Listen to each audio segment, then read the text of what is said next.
नमस्कार। BA part third समाजशास्त्र first paper सामाजिक चिंतन के अंतर्गत आज मेरे व्याख्यान का विषय है हीगल के द्वंद्ववाद की विशेषताएं, मेन फीचर्स और की फीचर्स ऑफ हीगल्स डायलेक्टिसिज्म।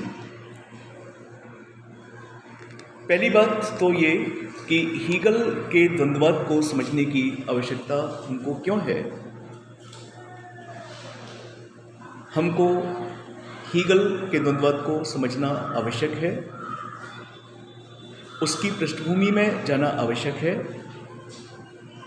ऐसा इसलिए क्योंकि कार्ल मार्क्स के द्वंद्वात्मक भौतिकवाद का सिद्धांत हीगल के द्वंद्ववाद से ही प्रेरित है। जब तक हीगल के द्वंद्ववाद को नहीं समझेंगे तब तक कार्ल मार्क्स के द्वंद्वात्मक भौतिकवाद को समझना भी अपने आप में बहुत मुश्किल होगा।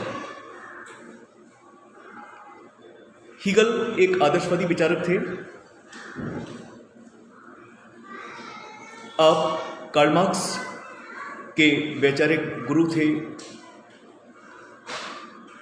और कार्ल मार्क्स के व्यक्तित्व पर, उनके विचारों पर हीगल के विचारों का बहुत गहरा प्रभाव था। यद्यपि उनके संपूर्ण चिंतन की पृष्ठभूमि में हीगल को देखा जा सकता है, हीगल के प्रभाव को देखा जा सकता है, लेकिन कार्ल मार्क्स का द्वंद्वात्मक भौतिकवाद का सिद्धांत प्रमुख रूप से हीगल के प्रभाव को दर्शाता है। हीगल ने और कार्ल मार्क्स ने दोनों ने ही विश्व के विकास की बात की। हीगल चूंकि आदर्शवादी थे, आपने विश्व के विकास के लिए आत्मा या विचार के विकास को जिम्मेदार ठहराया और आपने इस बात की पुष्टि की या आपने इस बात को अपने सिद्धांत में बार बार कहा कि विश्व का विकास आत्मा या विचार के विकास के परिणाम स्वरूप होता है। इसके विपरीत कार्ल मार्क्स भौतिकवादी विचारक थे और आपने विश्व के विकास के पीछे पदार्थ के विकास की बात की। दोनों ने ही वाद प्रतिवाद संवाद की प्रक्रिया को विश्व के विकास की प्रक्रिया के रूप में स्वीकार किया। हीगल के विचार फिक्टे के द्वंद्ववाद के विचारों से प्रेरित थे। फिक्टे ने भी यही बात कही थी, हीगल ने भी वाद प्रतिवाद संवाद की बात कही और कार्ल मार्क्स ने भी वाद प्रतिवाद संवाद की बात कही थी।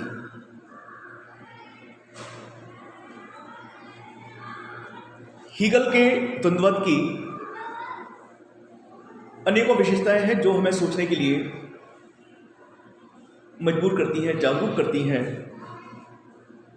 सबसे पहली विशेषता तो ये कि हीगल ने अपने द्वंद्ववाद के सिद्धांत में निरंतर विकास की बात कही है।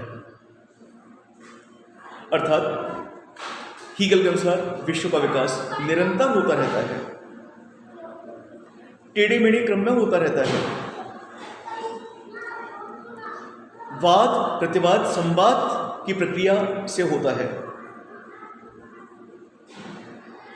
और इस प्रकार वो मानते हैं कि विश्व का विकास एक व्यवस्थित विकास है। हीगल के द्वंद्ववाद की दूसरी महत्वपूर्ण विशेषता यह है कि आपने ये बताया कि विश्व का विकास आत्मा और विचार के संघर्ष और द्वंद्ववाद के परिणाम रूप होता है।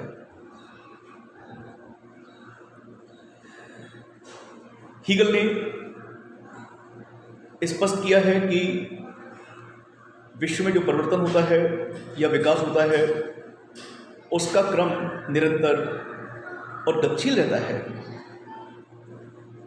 क्योंकि घटना में विरोधी शक्तियों में संघर्ष होता रहता है।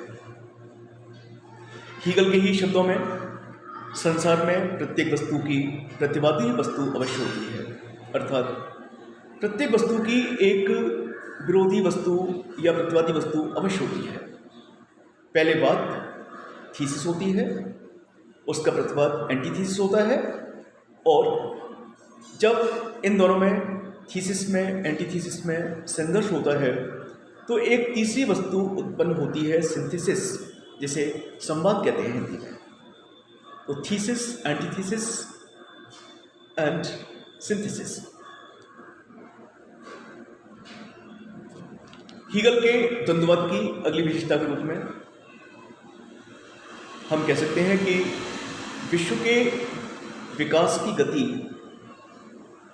विरोधों के बीच होने वाला संघर्ष निर्धारित करता है। अर्थात जो दो विरोधी विचार हैं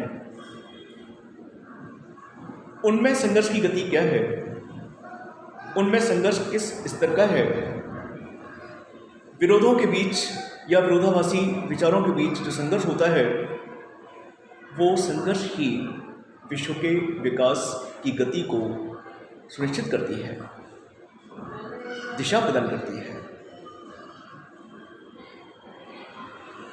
हीगल के द्वंद्ववाद की अगली विशेषता के रूप में मात्रात्मक से गुणात्मक परिवर्तन है। अर्थात पहले प्रारंभ में विश्व का जो विकास होता है वो मात्रात्मक होता है, क्वांटिटेटिव डेवलपमेंट होता है, लेकिन ये क्वांटिटेटिव डेवलपमेंट कुछ समय बाद जाकर गुणात्मक परिवर्तन अर्थात क्वालिटेटिव डेवलपमेंट के रूप में परिवर्तित हो जाता है।